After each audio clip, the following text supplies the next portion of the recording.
A blessed day, brethren. Welcome to the Jesus is Lord Church Worldwide podcast. Thank you for joining us as we meditate on God's message to us through the Sunday preachings from Jesus the Healer episodes. With open heart, mind, and spirit, let us pray that God would speak to us today. Nasa kalagitnaan po tayo ng Mayo na ang ating team, it's all about Christ, righteousness is the answer, redeeming our nation. At gusto ko po itong i-connect ang aking sermon title, it's all about A Mother's Cry, A Nation's Call. Raising our righteousness. Ang ating team verse, Isaiah 49, verse 15, verse 18. Sabi po dito, the Lord answered, could a mother forget a child who nurses at her breast? Could she fail to love an infant who came from her own body? Even if a mother could forget, I will never forget you. A picture of your city is drawn on my hand. You are always in my thoughts. Your city will be built faster than it was destroyed. Those who attack, it will retreat and live. Look around, you will see your people coming home. As surely as I live, I, the Lord, promise that your city with its people will be as lovely as a bride wearing her jewelry.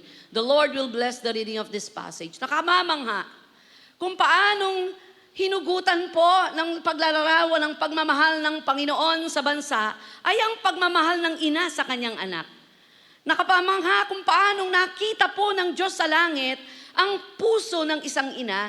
Nakatutuwa pong isipin, sabi niya rito, malilimot kaya ng ina ang sarili niyang anak? Patanong. Hindi kaya niya mahalin ang sanggol niyang iniluwal? Patanong muli. Kung mayroon mang inang lumimot sa kanyang anak, meron naman po talaga. At lalo na sa panahon pong ito na ang isang ginagawa po ng kaaway ay guluhin ang pamilya at guluhin ang bansa. Malaki ang kinalaman ng ating pamilya sa nangyayaring bansa. At kadalasan, manifestasyon ng isang bansa kung ano ang nangyayari sa loob ng isang pamilya. Kaya pala dito ipinakita na kung meron mang makalimot na ina, ako mismong si Yahweh hindi makalilimot. Talagang mataas ang pag-ibig ng Diyos. Talagang mataas ang kanyang pag-iisip. Hindi niya pwedeng 100% itulad ang kanyang pagmamahal sa sinuman na kahit marudub tayong magmahal. His thoughts is higher than our thoughts. His way is higher than our ways. Kahit na tayong mga ina ay sobra-sobrang mga ginagawang pagmamahal. Kahit na minsan parang mistulang alipin tayo sa pagmamahal sa ating mga pamilya, hindi pa rin po ito maitutulad sa lalim at lawak ng pagmamahal ng Diyos na meron po tayo. Kaya kung may mga inamang nakalilimot, hindi ang Diyos. Alam po natin ang salitang inang bayan. Sabihin nga po natin, inang bayan. Ayun, bukang bibig po natin ngayon na ang inang bayan na itong ating sinilangan. Pag sinabing inang bayan, lugar, bayang ating sinilangan. Kaya naman pala maiko-connect po natin. Napakahirap, kahit pasabihin natin, maraming Pilipino na po akong na-interview na kung saan ay nanirahan sa ibang bansa. Maganda po ang kanilang kalagayan. Pero alam nyo, kapag po malalim na ang aming usapan, sinasabi pa rin nilang, hindi pa rin namin malilimot ang lupang aming sinilangan. Ang aming bayan, kung saan iyon aming nasilayan. Iba pa rin ang ating bayan. Kahit pasabihin natin na napakarami nating pinta sa bayang ito, pero hindi kayang pasubalian ang pusong inilagay ng Diyos sa atin, ang lupa at bayang sinilangan mo ay ang iyong inang bayan na dapat ipanalangin. Today, as we honor the mothers who raised us, nurtured us, and sacrificed for us, we are also reminded of another mother, our motherland, our inang bayan, our beloved nation, the Philippines. At naniniwala po ako, refleksyon ng bawat pamilya kung paano natin mamalasakitan ang bansang ating sinilangan. Love for family and love for our country are both expression of our love for God. Ilang mensahe at ilang puntos lamang po na makikita po natin ang ugnayan ng isang ina sa bansang ito kung ano ang pagmamahal na sinasabi po ng ating bersikulong ito. Una, our nation's hope. Hindi naman po siguro kaila sa atin na napakaraming problema ng bansa. Napakaraming kaguluhan. Napakaraming nagaganap na hindi mo na maintindihan. Laganap ang katiwalian na parang nagkakaroon ka na yata ng trust issue. Parang umaayaw ka na. Sa dami ng problemang nakikita at nadidinig po natin sa bansa, sasabayan pa ng personal mong problema, talagang nakakawala ng pag-asa. At naniniwala po ko, sa dami ng nananalangin, may pag-asa ang bansang ito, may pag-asa ang ating pamilya. Amen po ba? Our nation's hope, God's maternal love. Kaya hinalimbawa ng Panginoon, ang kanyang pagmamahal ay parang isang pagmamahal ng ina na hindi nakakalimot. Pero mas mataas pa rin ang pagmamahal ko. Hindi ko malilimot ang bansang ito. Sa dami po ng nananalangin at nagpropesiya sa bansang ito, sa dami rin po ng ating iniluhod sa ating pamilya, sa ating mga ina ng tahanan, hindi kaya makalimot ang Diyos sa buhay ng bawat isa. Ang laking impact nun di ba? Yung hindi ka basta-basta malilimutan. Ang Diyos, kahit na maraming rebelyong naganap sa bansang Israel, maraming nagpapalit-palit na hari, pero nagkaroon ng katiwalian, nagkaroon ng sakit sa puso ng Panginoon, hindi nababago ang pagmamahal ng Diyos. God's love does not forget. God's compare His love to that of a nursing mother, unforgettable, sacrificial, and tender. He will never forget us. Alam niyo po, may mga pain ng buhay po natin, nalilimutan po natin kapag nadarama po natin ang pagmamahal ng Diyos. Maraming sakit ng kalooban, maraming bugbog ang kaaway, maraming mga pagkakataon na kung saan ay hindi mo na alam kung paano ka gagaling. Pero kapag ninamnam po natin ang Diyos na di nakalilimot, na walang alisan ng tingin sa'yo, alam niyo po ba, lalo tayong nagiging espesyal sa Panginoon kapag tayo'y merong sakit na nararamdaman.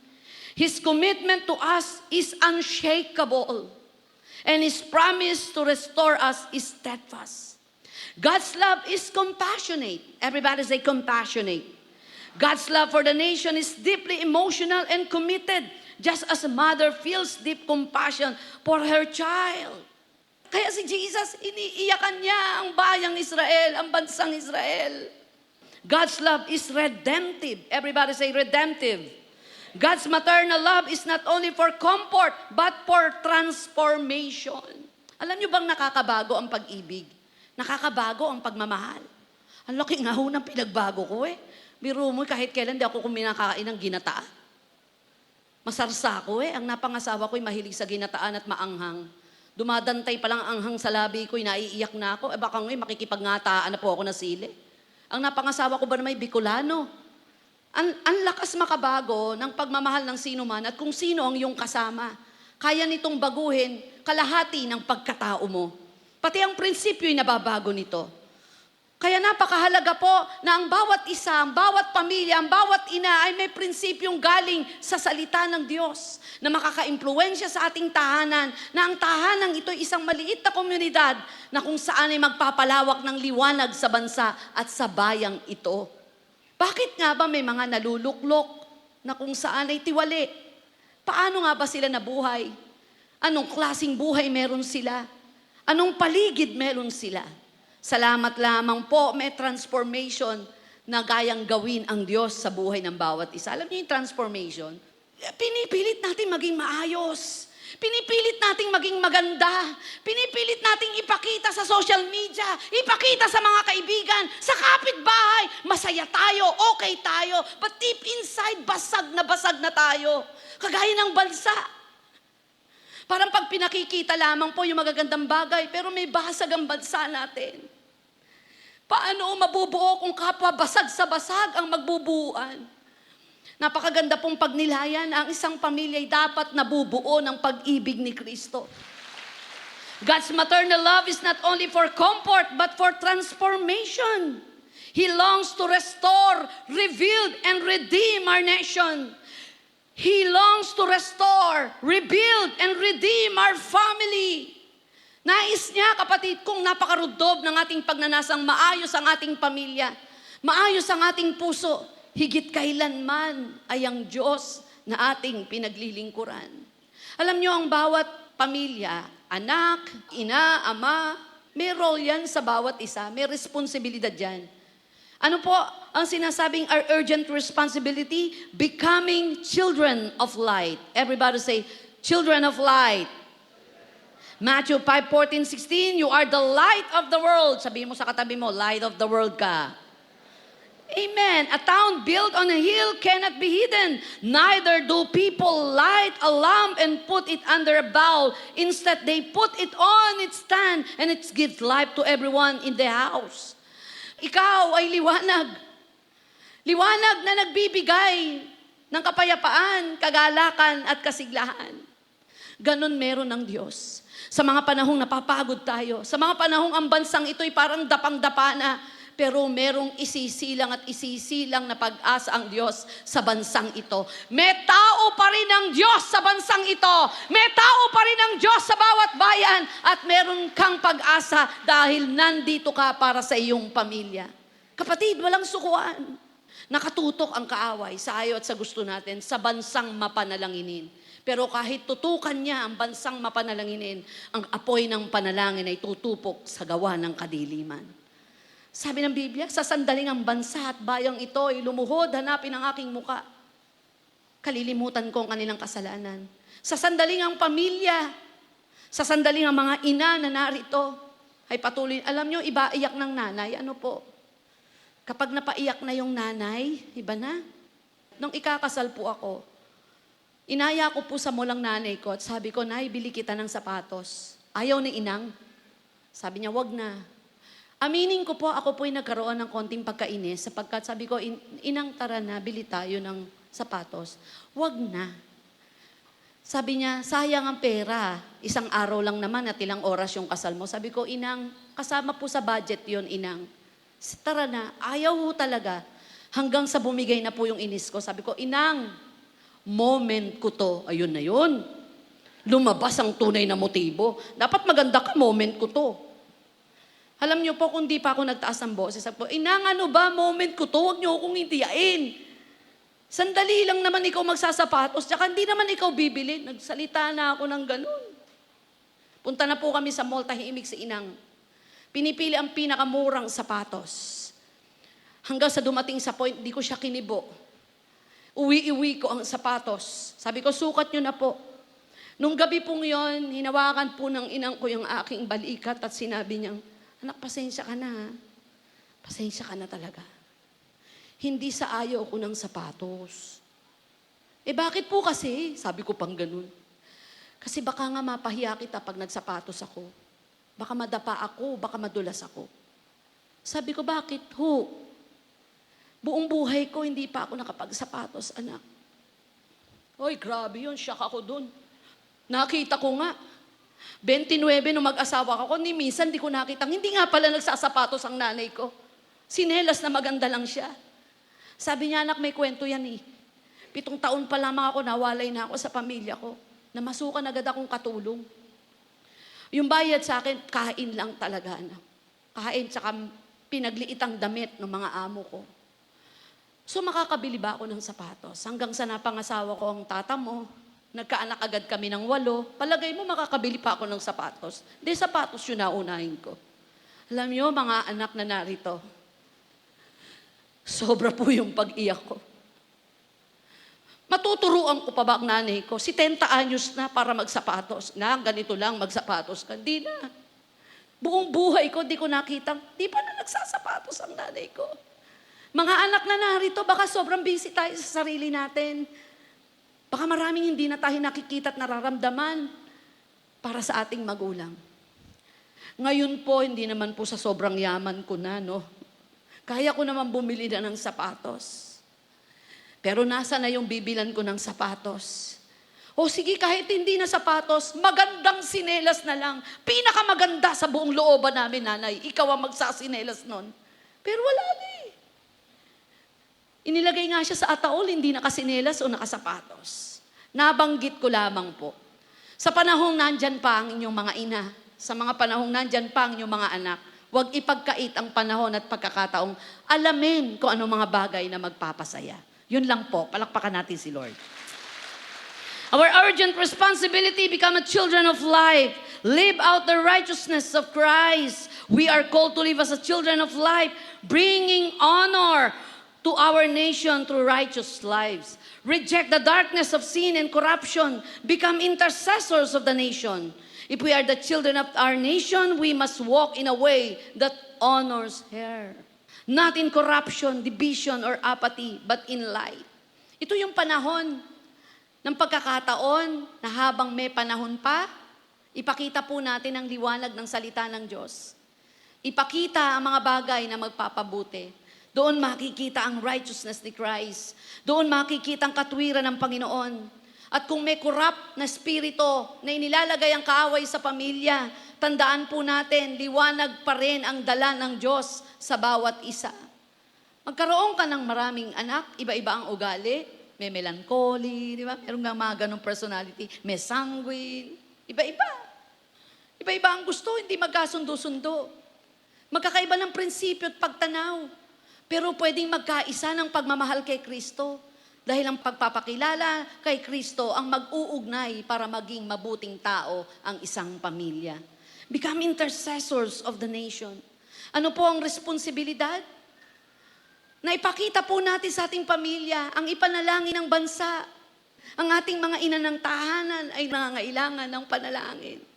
Napakahirap po kaya Napakahirap na maging nanay na kung saan ay paano mo bibigyan sila ng magandang buhay. Minsan na ikukumpara pa po natin, ang ating mga ina. Ganyan po ako nung araw. Kasi po ang inang ko napakaitim. Nagtitinda ho talaga ng kutsilyo at bagoong sa palengke. Kapag ka po merong okasyon sa school, napakabad ko nung elementary. Pagka ho sasabihin, Diwani, nasa ng nanay mo? Busy po sa office. Busy sa palengke po talaga. Pero mo, bata pa ako, napagsisinungalingan ko yung sarili ko. Hindi ako nabubuhay sa katotohanan. Hindi ko nakita ang pagkulubot ng balat ng aking ina. Buti na lang po bago mauli ang lahat. Napakilala sa akin si Kristo at nagkaroon ako ng pagkakataon na makita ang tunay na hirap at kalagayan ng isang ina. Salamat sapagkat nilalarawan ng Panginoon ang pagmamahal niya sa bawat ina sa bansang ito. Become an intercessor. God does not just call us to love our nation emotionally. He calls us to restore it spiritually. Everybody say spiritually. Kamusta po tayo spiritually? Malaki po kinalaman po nito para maging maayos ang ating isipan. Alam niyo po kapag maayos ang isipan, maayos kausap. Maayos ang desisyon. Maayos ang tahanan. Maayos ang bahay. Number 3, our divine destiny. Everybody say divine destiny. Ito maganda, no? Ang bansang ito ay magandang destinasyon. Ang pamilyang nakakilala kay Kristo ay maganda ang destinasyon. Anong kaibahan ng pamilyang may pagkakilala kay Kristo? Masaya. Sabi mo sa katabi mo, masaya. Ano naman ang pagkakilala ng isang pamilyang may pagkakilala na kay Kristo, naglilingkod pa kay Kristo? Sabi mo sa katabi mo, mas masaya. Diba? Masaya na yung may pagkakilala ang pamilya, mas masaya pa at mas maligaya kung naglilingkod ito. Destinasyon mo na tinalaga ng langit na mapaayos ang buhay mo. Destinasyon natin na magkaroon ng kapayapaan. Maayos kahit magulo ito.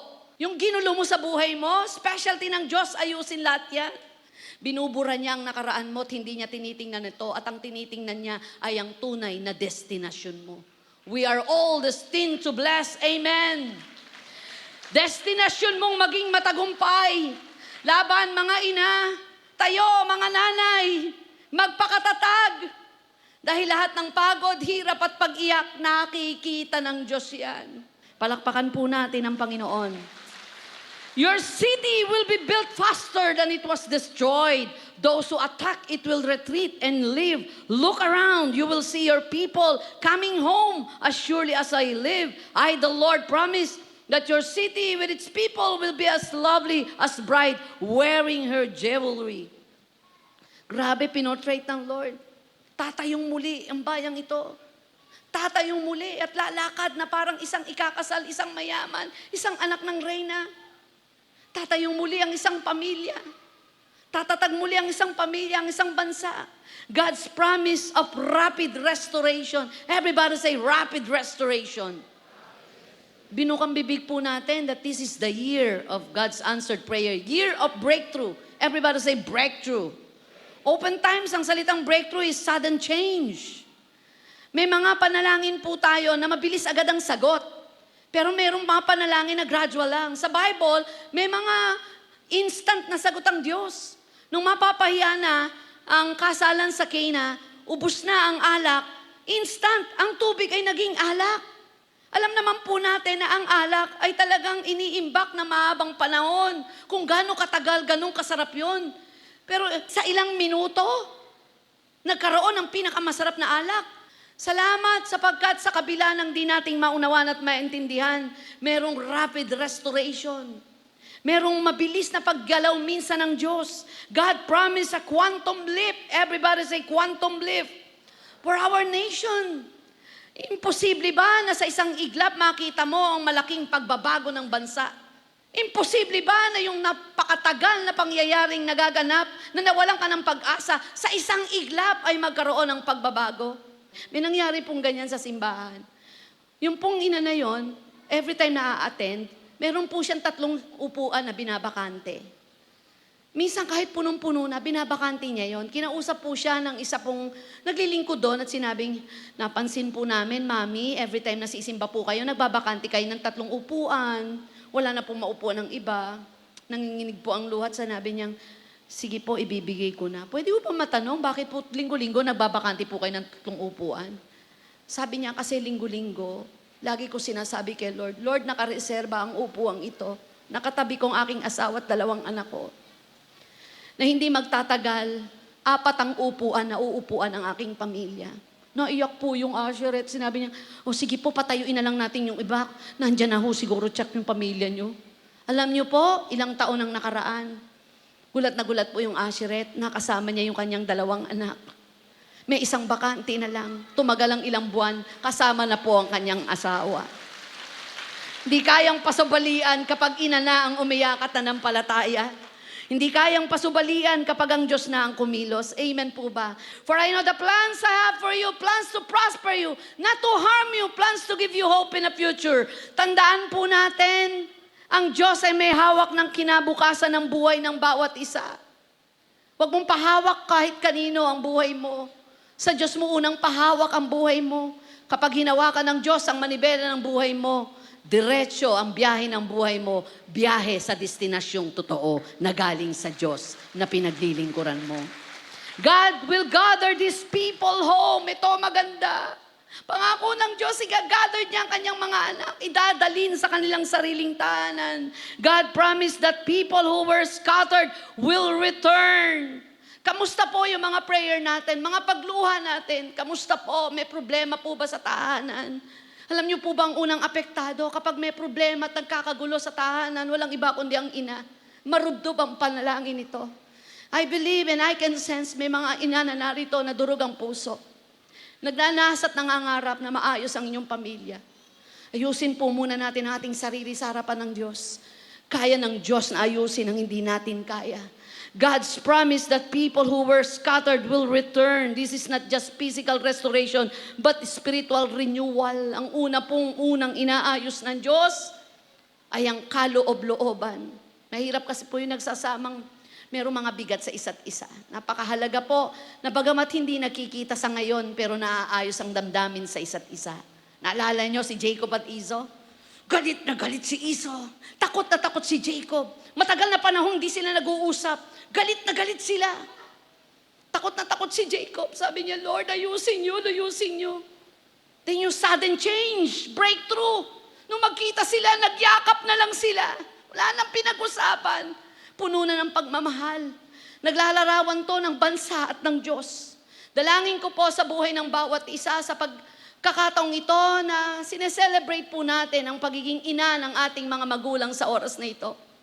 Advance celebration na rin po ng inang bayan maaayos sa mga susunod na panahon sapagkat may maaayos na ina at tahanan sa oras na ito. In conclusion, the Mother's Day, may we not only honor our earthly mothers but also answer the cry of our motherland. Let us rise in righteousness.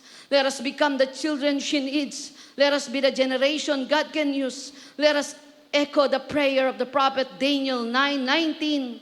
Lord, listen. Lord, forgive. Lord, hear and act. For your sake, my God, do not delay, because your city and your people bear your name.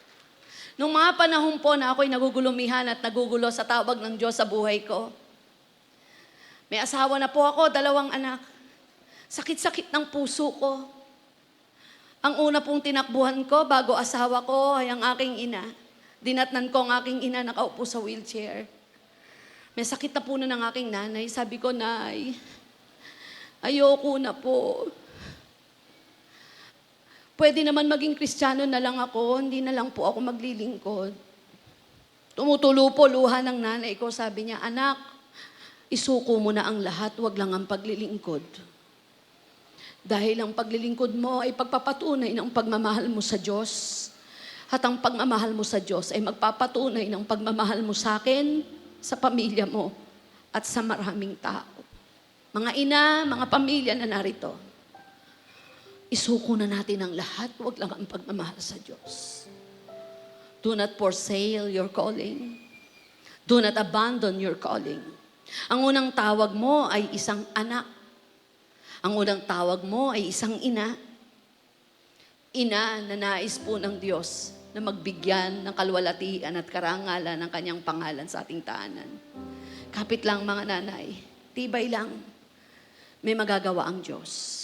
Sa oras na ito, kasabay ng ating pananalangin, Lord, ayaan mo na ako'y isang maging mabuting ina, para maging mabuti ang bansang ito. Parang mayabang pakinggan, pero malaki ang kinalaman ng pagpapabuti ng puso para lumaganap ang kabutihan sa bansang ito. Ilapit po natin ang ating sarili sa ating Diyos na buhay.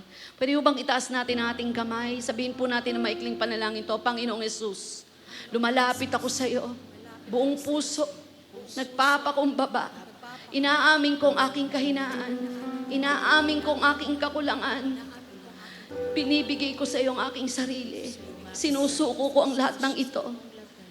Hayaan mo, Panginoon, na maghari ka sa buhay ko. Maghari ka sa puso ko, sa pangalan ni Jesus. Sa mga pagod na puso, takot na isipan, balisang damdamin, tara po sa presensya ng Diyos. Yumungyong tayo, humilig po tayo, at hayaan nating pagharian tayo ng kanyang presensya. Nanunumpali sa iyong dinadalangin ang iyong pagtanggap,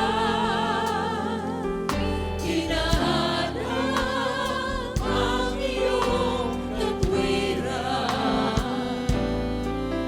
niyayakap ang iyong kalooban. Maghari ka, Panginoon, pagharian mo ang puso ng iyong mga anak. Panginoong Jesus, maghari ka Jesus, Jesus. sa buhay ko, Oh, Jesus. sa puso ko. Panginoong Jesus, maghari ka. Ama naming Diyos na banal na puno ng pag-ibig at pagmamahal, inilarawan mo ang iyong pagmamahal, Panginoon, kung paano kinakalinga ng isang ina ang kanyang anak. Kalingain mo, Panginoon, una sa lahat ang bansang ito. Kalingain mo ang aming tahanan, kalingain mo ang aming mga puso. Sa oras na ito, abutin mo, Panginoon, at bisitahin mo ang iyong mga anak. Sa loob at labas ng bansang ito, maging ang mga nanonood, Panginoon, ng FB Live, sa telebisyon, sa iba't ibang bansa, sa loob ng prayer garden na ito, Diyos, katagpuin mo ang puso at isipan ng iyong mga anak, ang mga pamilyang narito, Panginoon. Lord, we expect and we pray by faith for breakthrough and restoration, O God. Hindi kami mapapagod, Panginoon. Hindi kami aayaw sa pagluhod. May pag-asa sa Diyos na aming pinaglilingkuran. May pag-asa sa Diyos na aming kinikilala. Ang Diyos ng bansang ito, ang Diyos ng aming bayan, ang Diyos ng aming tahanan, ay Diyos na puno ng pag-asa. Pag-asang magdadala at magtatawid sa amin sa anumang sigalot, sa anumang laban ng buhay, sakit karamdaman man ito, kagulumuhanan ng tahanan, o wasak na pamilya, itatawid kami ng pag-asa na dulot ng iyong pag-ibig. Idantay mo, Diyos, ang iyong mapagpalang kamay sa mga babae at lalaki na narito, sa bawat tahanan, sa mga ospital na pinanunood, O Diyos, ang programang ito. Panginoon, idantay mo sa aming mga katawan na may sakit karamdaman, physically, emotionally, mentally, spiritually. You are our healer, our great provider, our Jehovah Jireh, our Jehovah Rapha, our Jehovah Nissi, the Lord our banner, the banner of victory, our healer, ang Diyos na nagpo-provide ng lahat ng aming pangangailangan. Salamat po, dakilang Diyos. Inaangkin po namin ang tagumpay. Inaangkin po namin na ang Diyos na aming pinaglilingkuran, Diyos noon, ngayon, magpakailanman na magbibigay ng bagong liwanag. We thank you, Lord. We bless you, O God. In Jesus' name we pray. And everybody say, Amen and Amen. Thank you for listening to the Jesus is Lord Church Worldwide podcast. Please subscribe to this podcast so you won't miss a single episode. To know more about the Jael Ministry, please visit jailworldwide.org. Until next time, God greatly bless you.